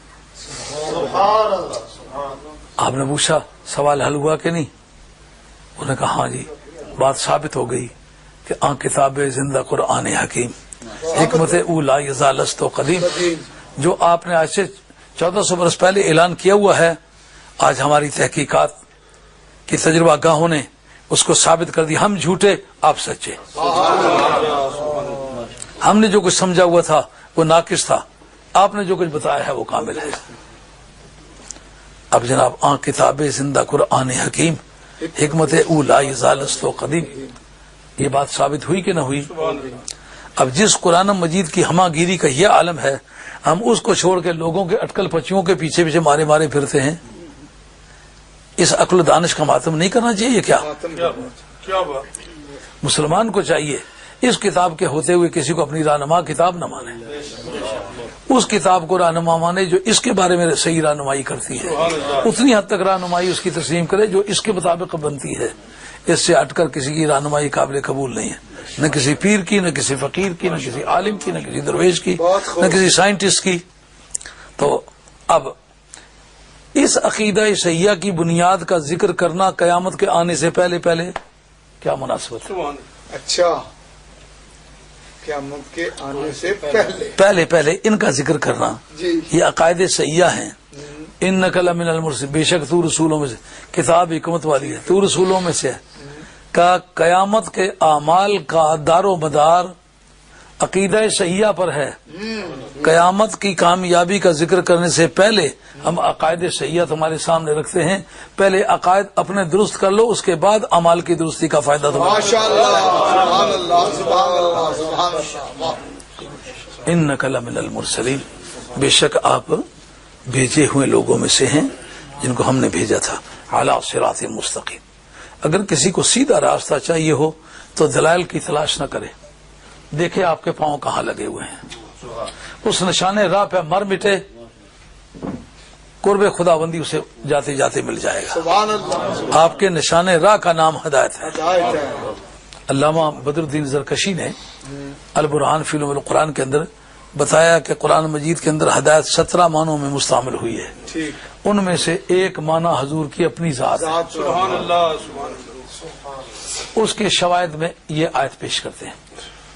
یہ کمال کی بات ہے. علامہ بدر الدین زرکشی میں کسی بات کا دعویٰ کرتا ہے تو جیسے بھوکا باز شکار کے پیچھے نہیں آتا، اس دلائل کے پاس لبک لبک کے آتا ہے. ان الذین یکتمون ما انزلنا من البینات والہدی من بعد ما بیناہ للناس فی الکتاب، بے شک وہ لوگ کہ جو اس چیز کو چھپاتے ہیں جو ہم نے کتاب میں ہدایت نازل فرمائی ہے، اولئک یلعنہم اللہ ویلعنہم اللاعنون، اور پر اللہ کی بھی لعنت ہے، لعنت کرنے والوں کی بھی لعنت ہے. اس جگہ مراد کون ہے؟ وہ یہود و نصارہ جو نبی پاک علیہ السلام کے اوصاف کمال کو چھپاتے تھے، ان کو ہدایت سے تعبیر کیا. اس جگہ علامہ بدر الدین زرکشی فرماتے ہیں اس جگہ جس کو چھپایا ہے وہ ذات محمد مصطفیٰ ہے. اس کا مطلب یہ ہے کہ ہدایت خود سرکار کی ذات کا نام ہے. بے شک. واہ. ہدایت کا ایک معنی جو آپ نے شرح تہذیب کے مقدمے میں پڑھا ہوگا کہ راستہ بتانا، منزل کو جانے والا راستہ بتانا، اور ایک ہدایت کا معنی منزل تک پہنچا دینا. اگر سرکار پر غور کریں تو راستہ بتانا بھی سرکار ہی کا کام ہے، اور منزل پر جائے تو بھی سرکار ہی ملتے ہیں. لوح بھی تو، قلم بھی تو، تیرا وجود الکتاب، گنبد آبگین رنگ، تیرے محیط میں حباب. کیا کھولے جناب. وہ راستہ بتانے والی روشنی بھی سرکار ہی کی روشنی ہے، اور منزل پر پہنچے تو بھی سرکار کی بارگاہ میں پہنچتا ہے. لوح بھی تو، قلم بھی تو، تیرا وجود الکتاب، گنبد آبگین رنگ، تیرے محیط میں حباب. اللہ کی رحمت تنزیل العزیز الرحیم، یہ جس نے نازل کیا ہے نا، وہ ایسے کوئی کمزور شخصیت نہیں ہے، نازل کرنے والا غالب بھی ہے. کیا مطلب؟ اگر کوئی اس کی نافرمانی کرے تو سزا دینے پر پوری طرح قادر بھی ہے، اگر نہیں دیتا تو وہ رحیم بھی ہے، کبھی مہربانی کر جاتا ہے. آپ فرماتے ہیں کہ قرآن مجید کہتا ہے لِتُنذِرَ قَوْمًا مَّا أُنذِرَ آبَاؤُهُمْ فَهُمْ غَافِلُونَ. یہ نازل اس لیے کیا ہے کہ آپ ان قوموں کو ڈرائیں کہ جن کے پاس کوئی پہلے ڈرانے والا نہیں آیا. حضرت اسماعیل علیہ نبینا علیہ السلام کے بعد حضور تک کوئی اور نبی یا رسول اس شہر میں نبی اور رسول بن کے نہیں آیا. آدم علیہ السلام یہاں کچھ زمانہ ٹھہرے ہیں. کب؟ جب ان کی توبہ منظور ہو چکی، انہیں خیال ہوا کہ خدا نے مجھے کتنی اچھی جگہ چھوڑا تھا، تو میں نے ایک دانہ گندم سے باز رہنے کی کوشش کی، لیکن منشا خدا بندی جس سے تھا، لیکن شرمندہ ہو گئے. اس جگہ عبادت گاہ وہ بنا چکے ہوئے تھے، بعد میں خیال آیا، اس جگہ بیٹھ کے انہوں نے اللہ اللہ کرنا شروع کر دی. اس پر امام نصفی لکھتے ہیں کہ کبھی کسی آدمی سے کوئی کمی بیشی ہو جائے، مقامات مقدسہ کی تلاش کرے، وہاں جا کے ڈیرے لگا لے، رب رب کرے، یہ سنت انبیاء ہے. اس کے بعد دوسرا ذکر کیا، نوح علیہ السلام رہنے والے عراق کے تھے. وہ تنوری جس سے پانی ابھرا تھا وہ بصرے اور کوفے کے درمیان آج بھی اس کے تاریخی نشانات موجود ہیں. رہنے والے وہاں کے تھے، لیکن آپ کا مزار مکے کے گرد و نواح میں کسی جگہ ہے جو جگہ نامعلوم ہے. طوفان نوحی کے بعد یہاں آ کر کے وہ رہنے لگے. وجہ کیا ہوئی؟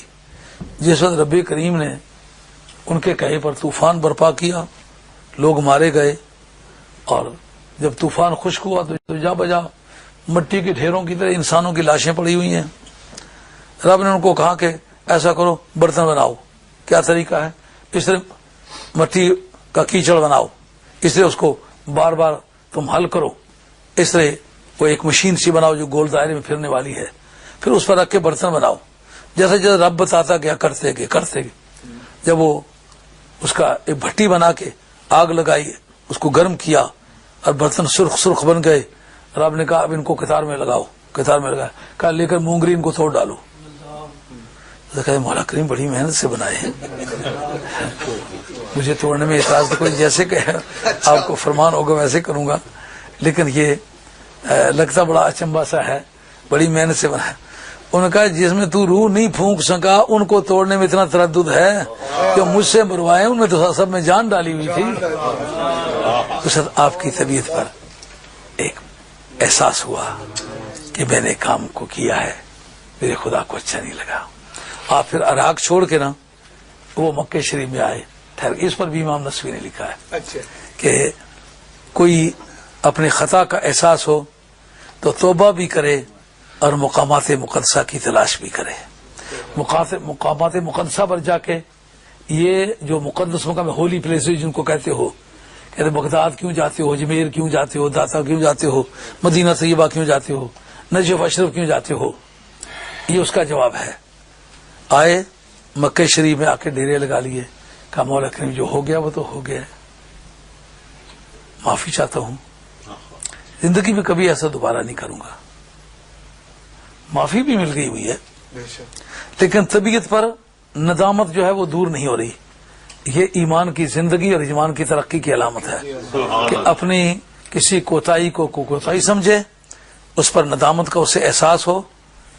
رومی رحمۃ اللہ فرماتے ہیں جب گناہ کرتے کرتے دل زیادہ سیاہ ہو جاتا ہے اس وقت نفس بھی غیرت ہو جاتا ہے، نہ خود کو غیرت آتی ہے، نہ باپ کہے تو کوئی غیرت آتی ہے، نہ ماں ڈانٹے تو کوئی غیرت آتی ہے۔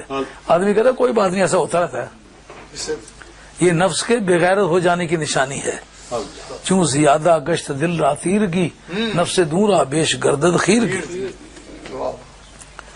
اور حضرت ابراہیم علیہ الصلوۃ والسلام کی ذات پاک، انہوں نے اس کعبے کو پھر دوبارہ بنایا تھا۔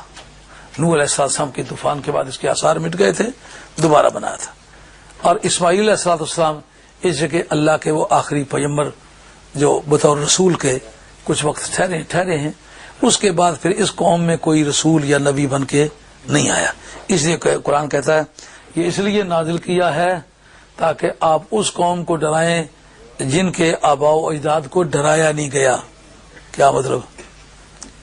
اب اگر میں کسی سے پوچھوں کہ آپ زمینداری کبھی کی ہے تو کوئی بھی نہیں مانتا کہ میں نے زمینداری کی ہے۔ کہتا ہے 400-500 برس سے ہم پنڈی کے رہنے والے ہیں۔ بے شک پنڈی کو ابھی 150 برس نہ گزرا ہو، لیکن وہ پہلے سے پنڈی کا رہنے والا ہے، نہ پہلے پنڈی تھی نہ پنڈی کا نام تھا۔ یہ اتنی دیر تک بتانا ان کے پاس رسول کوئی نہیں آیا، اس کا مطلب یہ زمین مکمل بنجر ہو چکی ہوئی ہے۔ ہاں ہاں دوسرے نبیوں کے آنے جانے کا زمانہ تھوڑا تھوڑا گیپ ہوتا رہا تو لوگ آ کے اس زمین کو آسانی سے آباد کر لیتے رہے اور وہ قابل کاشت بنا لیتے رہے، لیکن یہ آپ کی زمین بہت بنجر بن چکی ہے، کافی زور مار کے محنت کرنی پڑے گی۔ سرکار کو کہا یہ اس لیے نازل کیا ہے تاکہ آپ اس قوم کو ڈرائیں جن کے باپ دادوں کو ڈرایا نہیں گیا۔ باپ داداؤں کا لفظ ذہن میں آتا ہے؟ جی باپ داداؤں کا لفظ جو ہے یہ مدت پر بھی دلالت کرتا ہے کہ نہیں؟ اس کو کہتے ہیں اشارت النص۔ جی جی اشارت النص سے مدت پر روشنی پڑتی ہے کہ نہیں؟ جن کے باپ دادے نہیں ڈرائے گئے مدت تو کافی گزری ہے، تو جن کے کانوں نے باپ دادے سے کبھی حق کا کلمہ نہیں سنا ان کو حق سے ملانا ہے، یہ معمولی کام نہیں ہے۔ بہت محبوب بڑا بہت بڑا آئی بات خیال میں؟ سمجھ رہے ہیں بات؟ تھوڑی سی زحمت اٹھائیں، میں نے کافی محنت کی ہوئی ہے، ویسے میں جاتے جاتے آپ کو محنت کی زحمت نہیں دیتا، آپ توجہ کریں۔ اتنی دیر تک جن کی قوت سامعہ حق آشنا نہیں ہوئی، جو بالکل حق سے نابلد ہیں، باپ دادے سے شجرے والے بے ایمان، اچھا ہاں ایسے پختہ بے ایمان کے صدیوں تک ایمان کا نام نہیں سنا، جو مورثان اعلیٰ ہیں وہ توحید کے بانی ہیں۔ انہوں نے کعبے کے اندر بت رکھے ہوئے ہیں، ان کے باپ دادے اگر ڈرائے گئے ہوتے تو یہ کام یہ کرتے؟ نہیں کرتے۔ ان کی 360 برس تک تو ان کے بتوں کے رکھے جانے کی مدت بنتی ہے۔ ابن بن لحی، ہمارے عقائد کی کتابوں نے اس کا ریکارڈ پیش کیا ہے، جس آدمی نے پہلی مرتبہ کعبہ شریف میں بت نصب کیے ہیں وہ حجاز کا بادشاہ تھا، عمر بن لحی اس کا نام تھا، اور اس نے ایران سے یہ دولت منگوا کے یہاں رکھی تھی۔ اسے یہ خیال ہوا کہ لوگ جب تک کوئی نیو فینومینن، کوئی نیا جو ہے مظہر نہیں دیکھے کہ کوئی اچنبے کی بات، ان کی اٹینشن ڈائیورٹ نہیں ہوگی۔ جیسا اس ملک میں نہیں دیکھتے ہو، آزادی دی ہوئی ہے، بچوں سے بدکاری کرو، عورتوں سے بدکاری کرو، شراب پیو، اس کا مطلب تم بے حیائی میں لگے رہو، ہمیں اپنا کام کرنے دو. یہ ایک سیاسی مسلط ہے، وگرنہ ہر آدمی کو یہ پتا ہے کسی کی بیٹی کی عزت لوٹنا یہ کوئی آسان کام ہے؟ اس خاندان کے لوگ زندہ رہتے ہیں؟ جس خاندان کے بچے کی عزت لوٹ لی جائے، آئندہ نسلیں یہ نام لینے کی پوزیشن رہتی کہ ہم فلاں کے بیٹے ہیں. جو شراب پینے سے بیٹی کی تمیز نہ رہے، بیوی کی تمیز نہ رہے، ماں کی تمیز نہ رہے، باپ کی تمیز نہ رہے، حلال کی تمیز نہ رہے، حرام کی تمیز نہ رہے، مندر کی تمیز نہ رہے، مسجد کی تمیز نہ رہے، یعنی جو احساس مرتبہ ہے، حفظ مراتب ہے، اس کا شعور ہی نکل جائے تو پھر آدمی کن بنیادوں پر انسان کہلائے گا؟ بنیادی تو جیسا ایک بیل ہے ویسا ایک انسان ہے، ہر آدمی کو سمجھ آتا ہے. لیکن یہ بات انہوں نے کیوں کی ہوئی ہے؟ اس لیے کی ہوئی ہے کہ ان کے سیاسی میدان میں کوئی رکاوٹ پیش نہ آئے. نتیجہ نکلتا ہے بچے جب 16 برس کی عمر میں جاتے ہیں ان کو اسکولوں کالجوں میں تعلیم ایسی دی جاتی ہے کہ بچے اس طرف لگ جاتے ہیں. اب یہ بات آپ بھی باپ ہیں کسی قوم کے، میں بھی کسی قوم کا باپ ہوں. جس وقت 5 برس کی بچیوں اور بچوں کو ٹی وی پہ جنسی تعلقات بتلائے جائیں، ان کی کون کی معلومات میں اضافہ ہوتا ہے؟ کوئی بھی یہ ان کے امتحان میں لکھنے کے لیے آتی ہیں؟ یہ نہیں. اس کا کیا مفاد ہے؟ اس کا مطلب بچوں کو بنیادی طور پر ایسی برائیوں کا عادی کرو کہ وہ یہ سمجھنے سے عاجز ہو جائیں کہ حکومتیں بناتے کس طرح ہیں، حکومتیں چلتی کس طرح ہیں، اور ملکوں کی تقسیم کس طرح ہوتی ہے، صوبائی تقسیم کس طرح ہوتی ہے، کاؤنٹیاں کس طرح بنتی ہیں، باروز کیسے بنتی ہیں، شاعر کیسے بنتے ہیں، ان کی جو صوبائی بیلنس ہیں وہ کس طرح تیار ہوتے ہیں، یہ سیوکس ان کا شہریت کا شہری نظام کیسا ہوتا ہے، یہ نالیوں کا اختیار کس کے پاس ہوتا ہے، بڑے نالوں کا اختیار کس کے پاس ہوتا ہے، بارانی پانی کو رکاوٹ کرنے کا اختیار کس کے پاس ہوتا ہے، روڈیں بہ جائیں تو اس کو ٹھیک کون کرتا ہے، لوگوں کے مکان گرنے لگ جائیں تو اس کا بندوبست کون کرتا ہے. یہ سیوکس ہے. اس میں کوئی سیوکس کی تعلیم ہے؟ نہیں ہے. ان کو ایسے کاموں پہ لگانا کہ نہ وہ روٹی کما سکیں. یہ جتنی بے غیرتی کی قسم کے کام سکھاتے ہیں، ذرا ماں باپ اس سے ہاتھ اٹھائیں اور سوشل ورکر لے جاتے ہیں. یہ دنیا کا کوئی بھی حساب کتاب یہ کہے گا کہ ماں کے مقابلے میں کوئی آدمی زیادہ ہمدرد ہے؟ باپ کے مقابلے میں کوئی زیادہ ہمدرد ہے؟ فطرت انسانی کے خلاف ہے. انسان ہو کر یہ جملہ بولنے کی حیثیت میں نہیں ہے. دادی 2 مرتبہ ماں لگتی ہے، دادا 2 مرتبہ باپ لگتا ہے. اگر بیٹا اپنے بیٹے کو مارے، اگر دادا پاس موجود ہے تو دادا یقیناً اپنے بیٹے کی حمایت نہیں کرے گا، پوتے کی حمایت کرے گا. تو جب پوری انسانی فطرت جو ہے وہ شیشے کی طرح چمکتی ہوئی دکھائی دے رہی ہے کہ یہ کام غلط ہے، کیوں سکھائے جا رہے ہیں؟ صرف اس لیے سکھائے جا رہے ہیں کہ لوگوں کو اپنے سیاسی منزل کا تعین کرنا ممکن نہ رہے. لوگ اسی طرح کھیل تماشے میں، شرابوں میں، عشاشیوں میں لگے رہیں، نہ کوئی تعلیم کی طرف جائے اور نہ کوئی آگے کوئی کسی کی تربیت کرے، نہ ہدایت کو زندگی کی ضرورت سمجھے. اب اس ملک میں جہاں آپ رہ رہے ہیں، آپ کوئی بھی کتاب ایسی بتا سکتے ہیں جہاں بتایا ہو کہ ہدایت بھی ضرورت زندگی ہے؟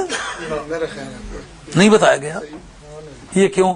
عمر بن لحی نے بھی آج سے کوئی 1400 برس ہو گئے سرکار کو تشریف لائے، اس سے 360 برس پہلے. اس کا مطلب ہے کہ 1800 برس کا زمانہ گزرتا ہے. اس نے یہ تدبیر پہلی مرتبہ سوچی ہے کہ لوگوں کو سیاسیات سے بیگانہ رکھنے کا ایک طریقہ یہ بھی ہے کہ ایسی سوچوں میں انہیں ڈال دو کہ وہ سوچیں کسی منزل پہ نہ پہنچیں. آج جگہ جگہ اتنے ترقی یافتہ ملکوں میں پامسٹری جی، ہمارا ہاتھ دیکھو جی، یہ ہماری تقدیر دیکھو جی، ہماری کتاب دیکھو جی. جب لوگ آتے ہیں ہمارے پاس کتاب دیکھو جی، ہم کہتے ہیں پڑھنے والی کتابیں ہمارے پاس ہے، دیکھنے والی کتابیں. انہوں نے کہا ساری دنیا کہ دیکھنے والی کتاب ہوتی پہلے نبی کے پاس آتی، پہلے غوث پاک کے پاس وہ کتاب ہوتی، خواجہ غریب نواز سلطان ہند سرکار کے پاس ہوتی، امام ربانی مجد الرسانی شیخ احمد سرندی کے پاس ہوتی، شیخ شہاب الدین سہروردی کے پاس ہوتی، حضرت سید بہاؤالدین نقشبند شہنشاہ بخارا کے پاس ہوتی، یہ ائمہ آل بیت جو ان کے پاس ہوتی. ان کے پاس دیکھنے والی کوئی کتاب نہیں تھی.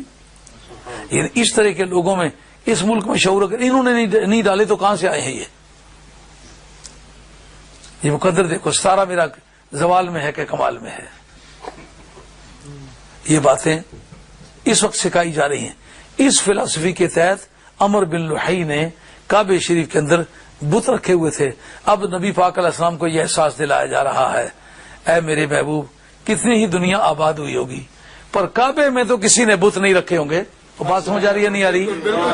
آپ اتنے ٹھنڈے سن رہے ہیں جیسا میں سمجھتا ہوں میں اکیلا ہی ہوں بات کر رہا ہوں. کسی نبی یا کسی رسول کو یہ آزمائش کبھی پیش نہیں آئی ہوگی کہ آیا ہو رسول آیا ہو اس شہر میں جس میں پہلے رسولوں کا سردار گزر چکا ہو اور اس نے وہ خالص توحید خداوندی کی بنیاد پر وہ جگہ بنائی ہو اس کے اندر لوگوں نے بت رکھ کے پوجے ہوں. اس شہر کی آبادی کے لیے مدینے والی سرکار کو بھیجا.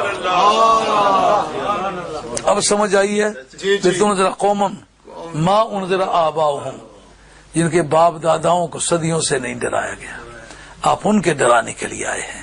یعنی آپ کو بڑی مستعدی سے دلیری سے بہادری سے ذوق شوق سے کام لینا ہوگا. یہ ایک دن کا کام نہیں ہوگا. یہاں تو ایسا ہے کہ شیشے سے پتھر کو توڑنے والی بات ہے. آپ کا کام اس قدر دشوار ہے. دیکھا نہ لو نام محبت کر خیال زندگانی ہے. محبت جس کو کہتے ہیں وہ مرنے کی نشانی. اب سمجھ آ جانا چاہیے. یہ اس لیے نازل کیا تاکہ آپ اس قوم کو ڈرائیں جن کے باپ داداؤں نے کبھی ڈر کا لفظ سنا ہی نہیں ہے اور وہ بے خبر ہیں. ان کی اکثریت پر عذاب الہی اور عتاب الہی اور عقاب الہی کا قول فٹ بیٹھ چکا ہے. اس کے فیصلے ہو چکے ہیں. اب وہ ایمان نہیں لائیں گے. یہ سرکار کی تسلی کے لیے ہے. آپ یہ نہ سمجھیں کہ آپ میں ایمان دلانے کی قوت نہیں ہے. آپ میں ایمان دلانے کی قوت ہے مگر ان میں ایمان قبول کرنے کی قوت نہیں ہے.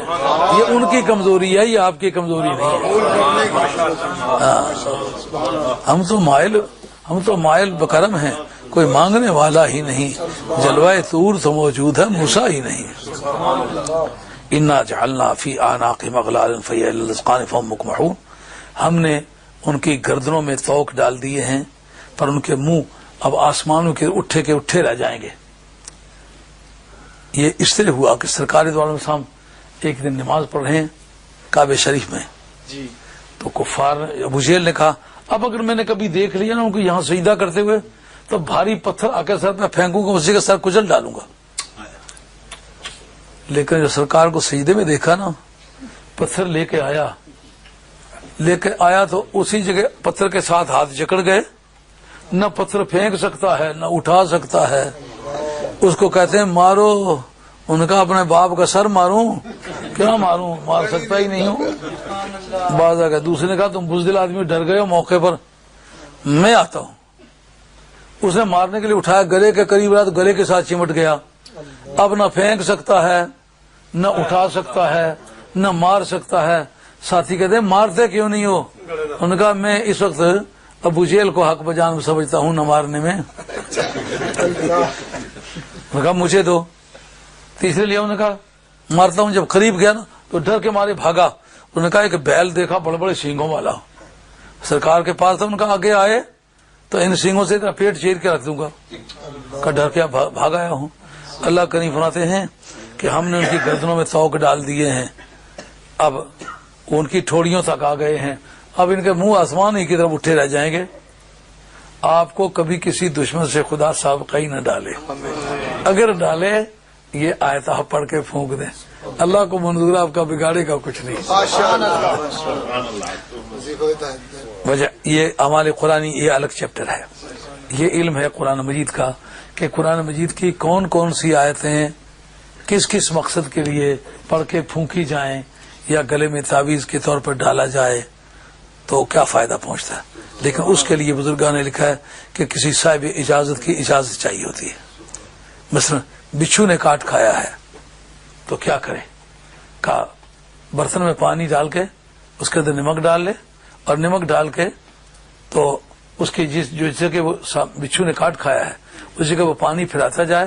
وہ سلامن علی نوح فی العالمین وسلام علی نوح فی العالمین، یہ پڑھتا جائے اور پھونکتا جائے، اور غالباً 7 مرتبہ سے پہلے درد جو ہے وہ ٹھیک ہو جائے گا. یہ آپ کی طرف سے اجازت ہی نا. آپ کو اجازت ہے. میں نے اس کا اپنے بزرگوں کی اجازت کے مطابق کئی مرتبہ تجربہ کیا ہے، اور وجہ پتہ چلی کیا وجہ ہے. یہ تو انہوں نے لکھا ہے، وجہ اس کی پتہ کیا ہے؟ اس کتاب کا نام ہے حسن حسین، امام جزری کی لکھی ہوئی ہے، لیکن اس کے لیے اجازت اپنے مشائخ کی ضروری ہوتی ہے. مجھے یہ معلوم ہوئی کہ جس نوح علیہ الصلوۃ والسلام نے اس طوفان نوحی کا مقابلہ کرنے کے لیے تیاری کی تو آپ نے کشتی پہلے بنا لی. یار آپ کشتی پہلے بنا لیں، آپ تو اللہ کے پیغمبر ہیں جی، اللہ کی بات ان کے نزدیک سچی ہے، لیکن کافروں نے جو بٹکے تیار کر لیے تھے وہ کیوں کر لیے تھے؟ اس کا مطلب کافر ضرور تھے، لیکن یہ ان کا عقیدہ نہیں تھا کہ نبی کو پتہ نہیں کل کیا ہونے والا ہے. تو جو کلمہ بھی پڑھے اور یہ بھی کہے کہ نبی کو کل کا پتہ نہیں، تو معلومہ کافر جس دیوار پر چل کے رکے تھے نا، یہ جمپ کر کے اس دیوار کو پار کر گیا. گلائے وفائے جفا نما جو حرم کو اہل حرم سے ہے، کبھی بت کدے میں بیاں کروں تو صنم بھی کہے ہری. اس وقت جتنی بھی لیونگ بینگز تھے، ذی روح حیوانات، وہ آپ کتنی بڑی کشتی اس میں سوار ہوئے، اور آپ کا معجزہ تھا جو آتا وہ اکوموڈیٹ ہو جاتا. جب بچھو آنے لگا تو آپ نے کہا میں تجھے نہیں سوار کرتا، تو کسی کو کاٹ کھائے گا. انہوں نے کہا وعدہ کرتا میں نہیں کاٹ کھاؤں گا. انہوں نے کہا یہ کافی نہیں ہے، اس بات کا بھی وعدہ کرو کہ اگر کسی کو کاٹ کھایا تم نے، میرا کوئی نام لے، تم اپنا زہر واپس کر لو گے. انہوں نے کہا وعدہ کرتا ہوں. اچھا. اب جناب میں نے جب اس کا تجربہ کیا، جیسے آگ پہ پانی ڈالتے ہیں بجھ جاتی ہے، اس طرح آرام آ جاتا ہے. میں حیران ہوا، ارے بچھو تو زہریلا جانور ہو کر پیغمبر سے کوئی وعدہ کر بیٹھا ہے، ہزاروں برس گزر گئے اس وعدے کی پابندی کرتا ہے. تو اس مسلمان پر جس نے مدینے والے کا کلمہ پڑھا ہے. کلمہ پڑھنا یہ 1000 وعدوں سے زیادہ افضل بات ہے. جو گویم من مسلمانم بلرزم کہ دانم مشکلات لا الہ.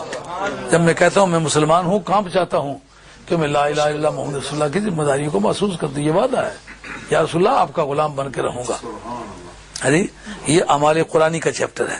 کتا آ گیا ہے، بھیڑیا آ گیا ہے، جنگل میں ہیں، دشمن آ گئے ہیں، چور آ گئے ہیں، آپ سمجھتے بچ نہیں سکتے. یہ پڑھیں وجعلنا من بین ایدیہم سدا ومن خلفہم سدا فاغشیناہم فہم لا یبصرون. اللہ کو منظور ہے کچھ نہیں بگاڑ سکے گے. ہم نے چند ایسی جگہوں میں جہاں کوئی ایسا سیدھا سادہ آدمی ہم پکڑ کے لے گیا کہ جی چلو وہاں چلتے ہیں، وہاں دیکھا تو بڑی مخالفت ہے. مناظروں کے لیے لوگ آ گئے، ہمارے ساتھ بندہ ہی کوئی نہیں ہے.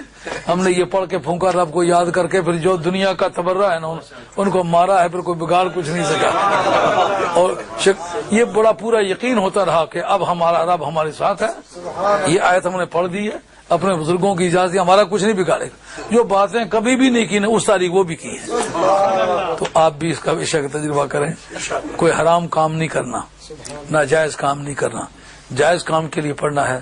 اللہ کو منظور ہے تو پورا فائدہ ہوگا. یہ تھا آج کا بیان جو 1 گھنٹہ اور 5 منٹ میں آپ کی خدمت عالیہ میں عرض کیا ہے. امید ہے کہ آپ اپنی دعا میں یاد رکھیں. ہاں جی ہاں. تو اب 27 تاریخ کو بڑی 11ویں شیف ہے ہمارے یہاں. ویسے تو آپ کو یہ تکلیف میں دیتا رہتا ہوں کہ آپ کو سال میں کئی مرتبہ میرے پاس بھاری تعداد میں تشریف لانے کی زحمت ہوتی ہے، مگر یہ بڑی 11ویں شیف ہے. آپ لوگ اچھے وقت میں تشریف لائیں. علماء کرام کو بھی دعوت ہے، سبھی حضرات کو آپ بھی تشریف لائیں. 11ویں شیف کا مضمون ہوگا اور سرکار بغداد کی بڑی 11ویں ہوگی. انشاءاللہ دھوم دھام سے یہ سرکار بغداد رضی اللہ عنہ کا دن منائیں گے، اور امید ہے کہ آپ لوگ بھی اطمینان محسوس کریں گے، اور آپ کا آنا ہمارے لیے بڑی عزت کا باعث ہوگا. وما علینا الا البلاغ المبین وآخر دعوانا ان الحمد للہ رب العالمین. الصلاۃ والسلام علی رسول الکریم والحمد للہ رب العالمین.